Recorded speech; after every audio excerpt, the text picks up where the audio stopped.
दो लोग दुनिया में कभी कोई कारनामा सर अंजाम नहीं दे सकते, एक जो हराम खाता हो, एक जिसकी नजर नापाक हो। मोहम्मद बिन कासिम जब यहां आए थे ना, तो एक दिन बड़े परेशान थे, तो एक बुजुर्ग कहने लगे आप क्यों परेशान? दोस्तों याद रखना, तगड़ा और मजबूत जवान पता कौन होता है? जिसकी नजरें पूरी तरह उसके कंट्रोल में हो। ये अलामत जवानी है। जिस आदमी का पूरी तरह, दो लोग दुनिया में कभी कोई कारनामा सर अंजाम नहीं दे सकते, एक जो हराम खाता हो, एक जिसकी नजर नापाक हो। मोहम्मद बिन कासिम जब यहां आए थे ना, तो एक दिन बड़े परेशान थे, तो एक बुजुर्ग कहने लगे आप क्यों परेशान हैं? कहने लगे राजा दहर से मुकाबला है और हमारी फौज तो सिंध के रास्ते भी नहीं जानती, जुबान भी नहीं जानती, लड़ेंगे कैसे? 2-4 दिन के बाद उन बुजुर्गों की दोबारा मोहम्मद बिन कासिम से मुलाकात हुई तो बड़े खुश थे। कहा आप क्यों खुश हैं? कहने लगे वो मेरा मुकाबला नहीं कर सकता, मैंने तहकीक कर ली है। कहा क्यों?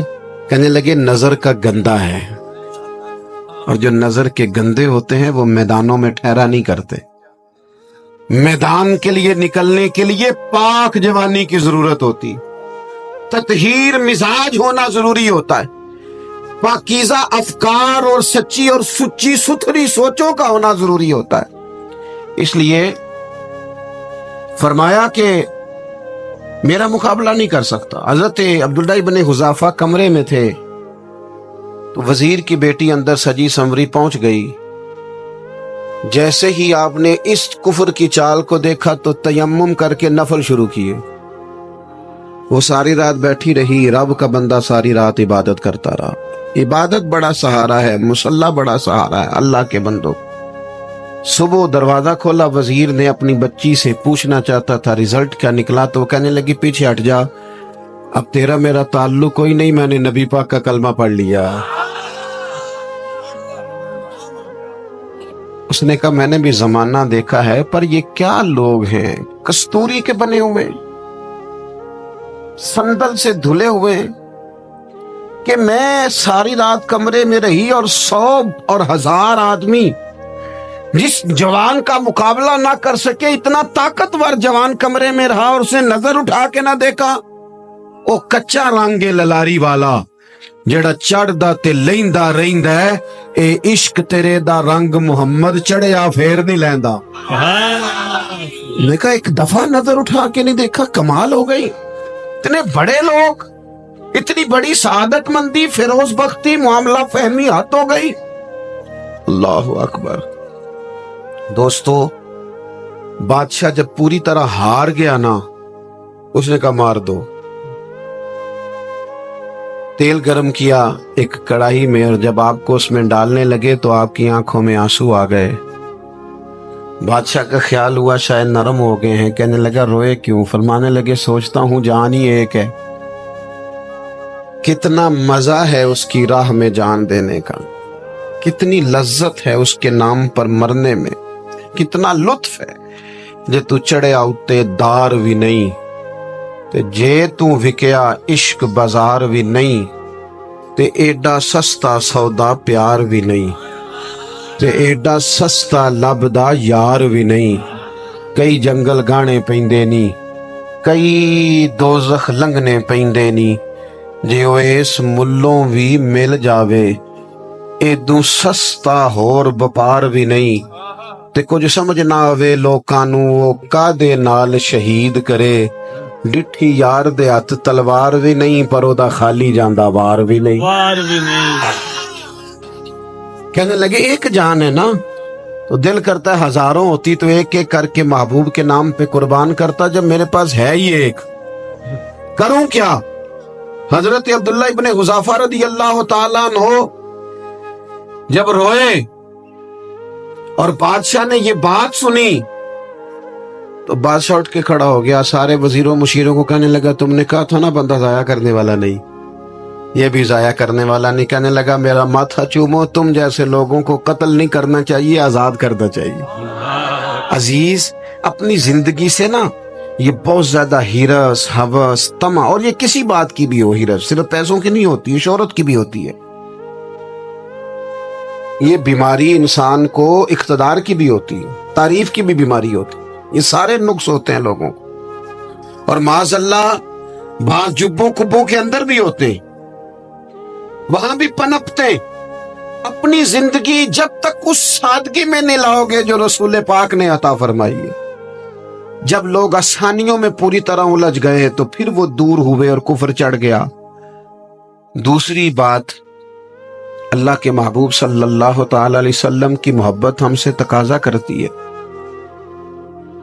کہ ہم اس مشن کے لیے کام کریں جس مشن کے لیے رسول پاک نے کام فرمایا ہے۔ ہم سارے کام بڑے مضبوطی سے، سوچ سمجھ کے، تدبر سے، حکمت سے، تقاضوں کو مد نظر رکھتے ہوئے کرتے ہیں سارے کام۔ دین کے کام میں ہمارا مزاج نہیں ہوتا، او ہو جائے گا جی، آپ بسم اللہ پڑھیں جی، شروع کریں جی۔ آپ تقاضوں کو سمجھیں، چیزوں کو دبائیں نہیں، چیزوں پر غور کریں۔ کسی کے ذہن کی سطح پر سوال ابھرتا ہے، اس کا تسلی بخش جواب دیں۔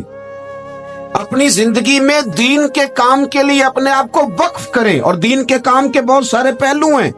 ہزاروں لوگوں کو قرآن پاک ٹھیک پڑھنا نہیں آتا، ہزارہ لوگ ہیں جو قرآن مجید کے مطالب سے آگاہ نہیں ہیں، دین کی بنیادی ضروریات سے لوگ نابلد ہیں۔ میں آپ کو کس طرح یہ بات سمجھاؤں کہ ہزاروں کی تعداد میں طلاقیں اس لیے ہوتی ہیں کہ مردوں کو طلاق کے مسئلے نہیں آتے، انہیں پتہ نہیں ہے کہ مجھے حقوق زوجین کے معاملے میں کیسے چلنا۔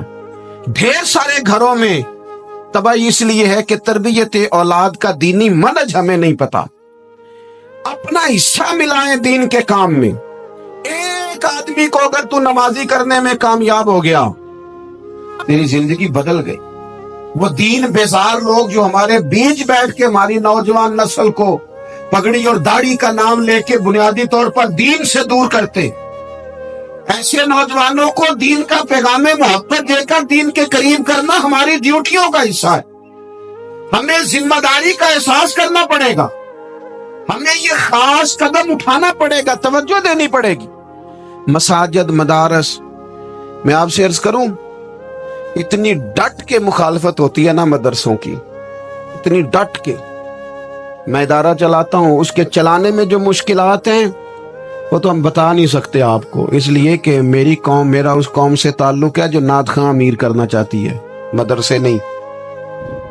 نقیب خطیب پیدا کرنا چاہتی ہے، شعر و شاعری کی زندگی کو پروان چڑھانا چاہتی ہے۔ فقط ہمارا ان لوگوں سے تعلق ہے جو لاکھوں کروڑوں روپیہ محافل پہ لگائیں گے، اور قاری صاحب بیچارے اگر مسجد کا کوئی ہونے والا کام کسی وقت بتا دیں گے تو وہ بڑی مشکل آ جائے گی ان کے لیے۔ یہ کیسے ہو سکتا ہے، آپ نے یہ ڈیوٹی بتا دی۔ مدارس، اور جتنا اہم رول دین کو پھیلانے میں مدارس اسلامیہ کا ہے، اتنی زبردست، لوگوں کا خیال ہوتا ہے میری طرح کے لوگ شاید کام کرتے ہیں، ڈیوٹی کرتے ہیں۔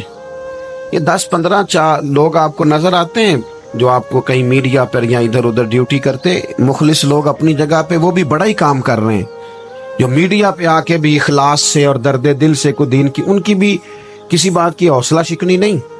لیکن ہزارہ اساتذہ جو مدارس میں بیٹھ کے پڑھاتے ہیں، جنہوں نے وہ سارے لوگ تیار، آپ سمجھ نہیں سکتے کتنا بڑا کام۔ حفظ کا استاد جو ہوتا ہے نا، اس کی ڈیوٹی 24 گھنٹے ہوتی ہے، فجر سے پہلے، اور اس نے بچوں کو اٹھانا۔ تنخواہ تو ہم انہیں دینا نہیں نہ چاہتے جی، تنخواہ نہیں دئی دی انہوں نے، ہمیں مولوی امیر نہ ہو جانا۔ مولوی نو تے سوٹ بھی 27ویں والی رات دے ہے تاکہ کدھر سوان کے عید والے دن پا نہ لوے، کیونکہ 27ویں تو بعد تے درزی پڑتا ہی کوئی نہیں، کیوں حضرت ایسے ہی ہے نا، اس وقت تو نہیں نہ لیتا۔ تو ہم چاہتے ہیں مولوی ہماری مرضی کے ہماری طرح کا سوٹ نہ پہن لے۔ مدارس کی مضبوطی آپ یہ دیکھ لیں، یہ صلاح الدین ایوبی کا تعلق بھلا کس چیز سے تھا؟